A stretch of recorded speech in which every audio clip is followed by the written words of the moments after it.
cyborg companion hacker unleash their forces to conquer Earth.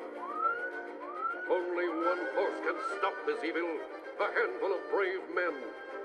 In specially created exoframes, they can be transported anywhere to fuse with incredible assault weapon systems beamed down from the space station Skyvault, becoming man and machine power extreme. Max Ray, Brilliant Sea Operations Commander. Jake Rockwell, Rugged Land Operations Specialist. Ace McCloud, Daring Air Operations Expert. Whatever the challenge, they are ready. The Centurions. Welcome everybody to Back in Toons. We're starting a new series of mini-sodes, cartoons where we just chit-chat quickly about them for about 10-15 minutes. And my regular co-host Jacob is not available right now, so Tony, thank you for stepping in as a guest host. Yeah, no problem, man. All right, this episode we're going to be discussing the '88 classic. I don't know why I say classic. I'm not sure if anybody even remembers this. And I was wrong. '86 cartoon Centurions. Let's pretend that last minute didn't happen. Amnesia. All right. So I'm going to start this off with, I was born in '85, and I didn't see this until the '90s, and I loved this as a kid. So just keep that in mind as I talk about this with you guys. Oh, okay, good. Because this did not air where I lived.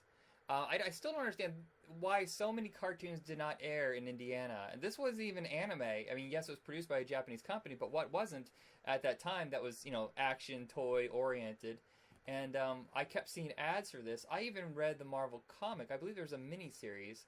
And I have never seen a single episode until last week.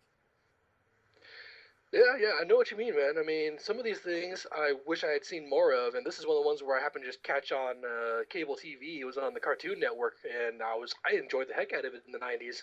Yeah, this is back when Cartoon Network was brand new, and they only had so many hours of their own content. They would have to use stuff from catalogs they'd buy, from the Ruby Spears or the Hanna-Barbera catalog, and this is part of that. So a lot of those early 80s cartoons that didn't get a lot of attention at the time were rediscovered 10, 15 years later, and this is definitely one of those.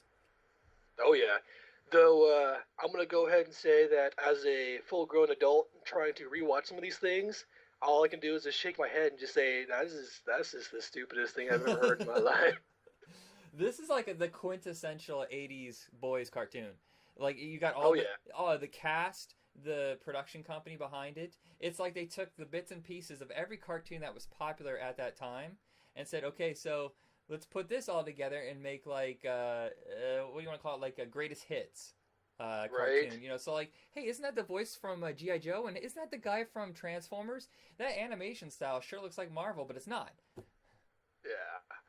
No, and like there's just things that don't make sense. Like even like in the opening theme song, it starts up with Doc Terror and this cyborg hacker. I'm like, but Doc Terror is also a cyborg.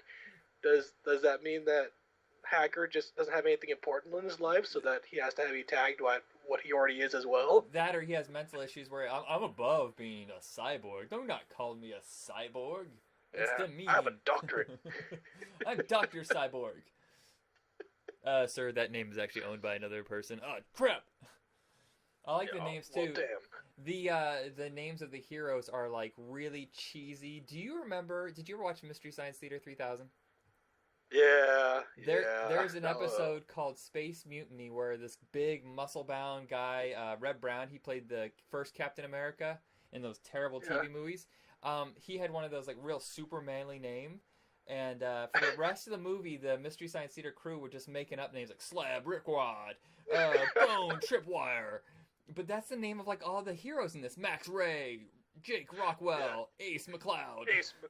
Yeah, oh, it's so bad. It's like, really? Like, you just like, all right, we need names that match exactly. Like, this is like the earliest incarnation of the Power Rangers, Like, you can only wear your colors. You have to be named after the thing you do in your life.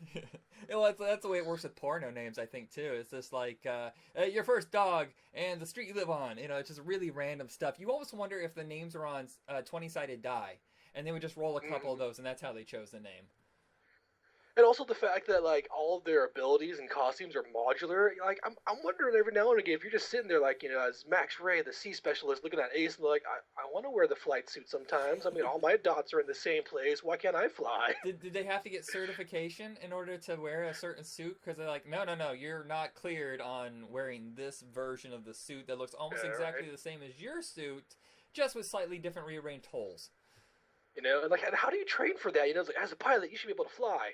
We're gonna jam wings and a booster rocket onto your back. It's like, am I gonna have like a handle to fly? It's like, no, you just kind of aim your head in the direction you want to go. How do I shoot the gun on my chest? You will it to happen. You just will the gun to shoot.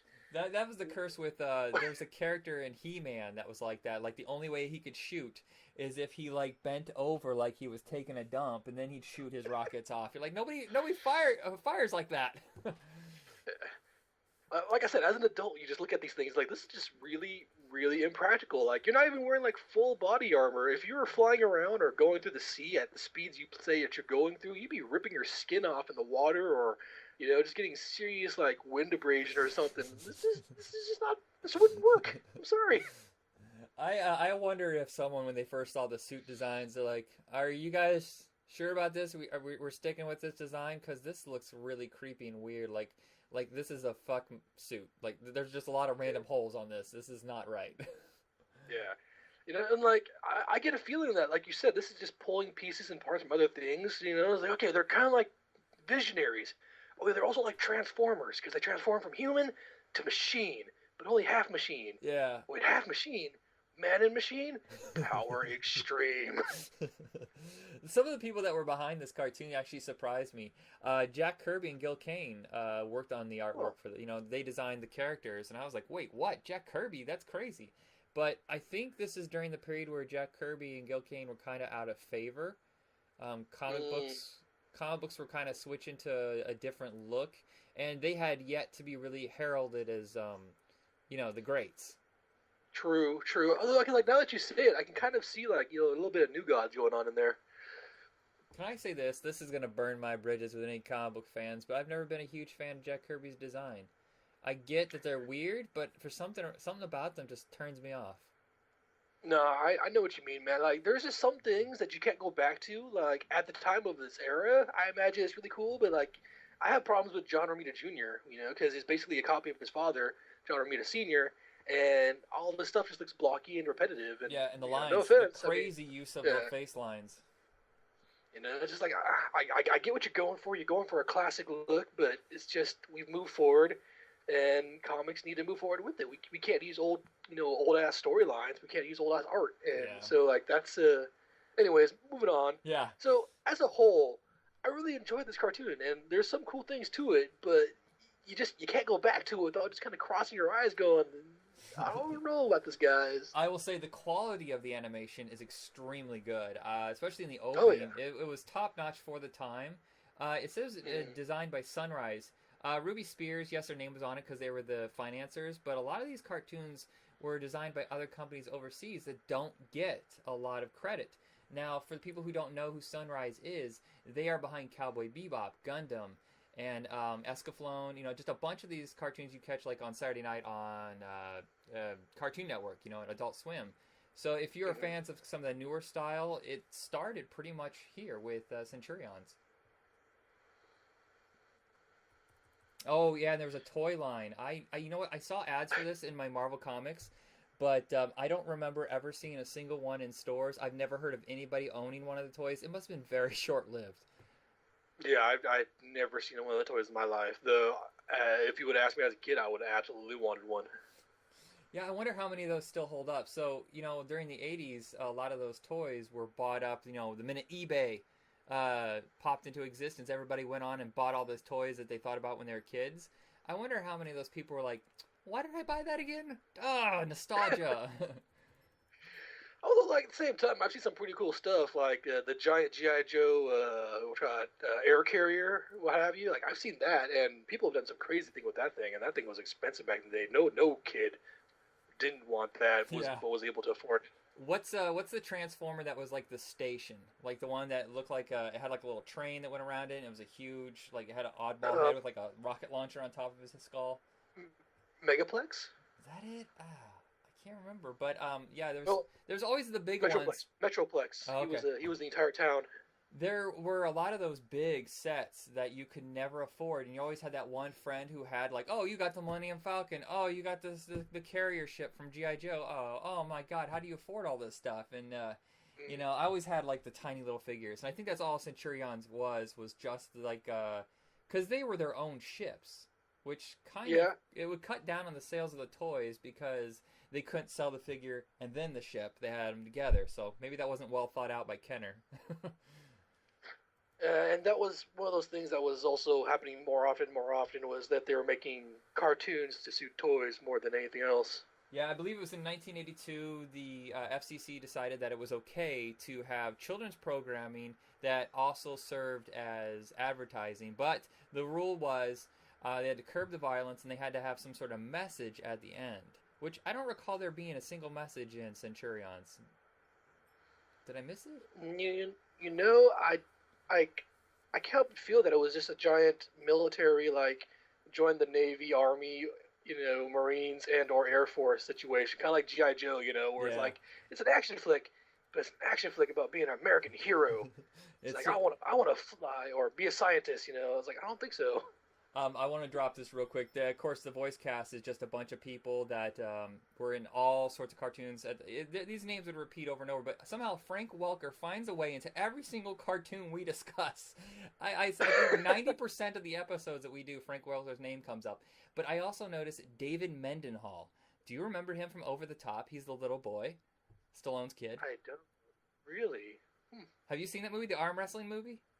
Oh, absolutely. I've seen it. I just didn't think that would be him or that'd be what he was doing. Yeah, I guess he did voice work at the same time he was doing the movie. I remember him being in the Transformers movie, but other than that, I thought that was it. You know, he just did acting. Huh.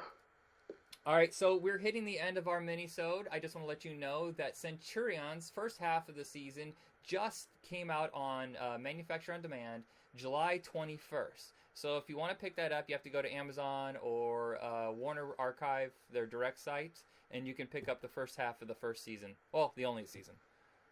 Yeah. Just, you know, be willing to extend your disbelief and let go of certain scientific facts, like the fact that Skyvault constantly teleports them stuff, no matter where they're going, even though it's a stationary space object. It just doesn't work. It can't work. I always wondered if there was severe financial crisis after, like, they put all this stuff together. It's like, what's the budget on this? Oh, we went way overboard, guys. We're going to have to cut back on everything else in the entire world. Yeah, just throw a girl and a monkey up there. A girl and a monkey? Yeah, just a girl and a monkey. They can handle the entire station. We're good. That's ridiculous. Yeah, it always seems like these jobs where it should be like an entire armada of people running everything. And it's just like, nah, it's just one dude running the entire thing. We're good. All right, everybody. Anything else you want to say before we go? No, you pretty much covered most of it in this one. All right, everybody, check us out on Facebook under Retro Rocket Entertainment. We also have a special page set up for Back in Toons where you can check out all of our episodes we've done over the last 2 years. And, Tony, thank you for guesting on this episode. Yeah, no problem. Thanks for having me. And everybody, have a good night. Take it easy.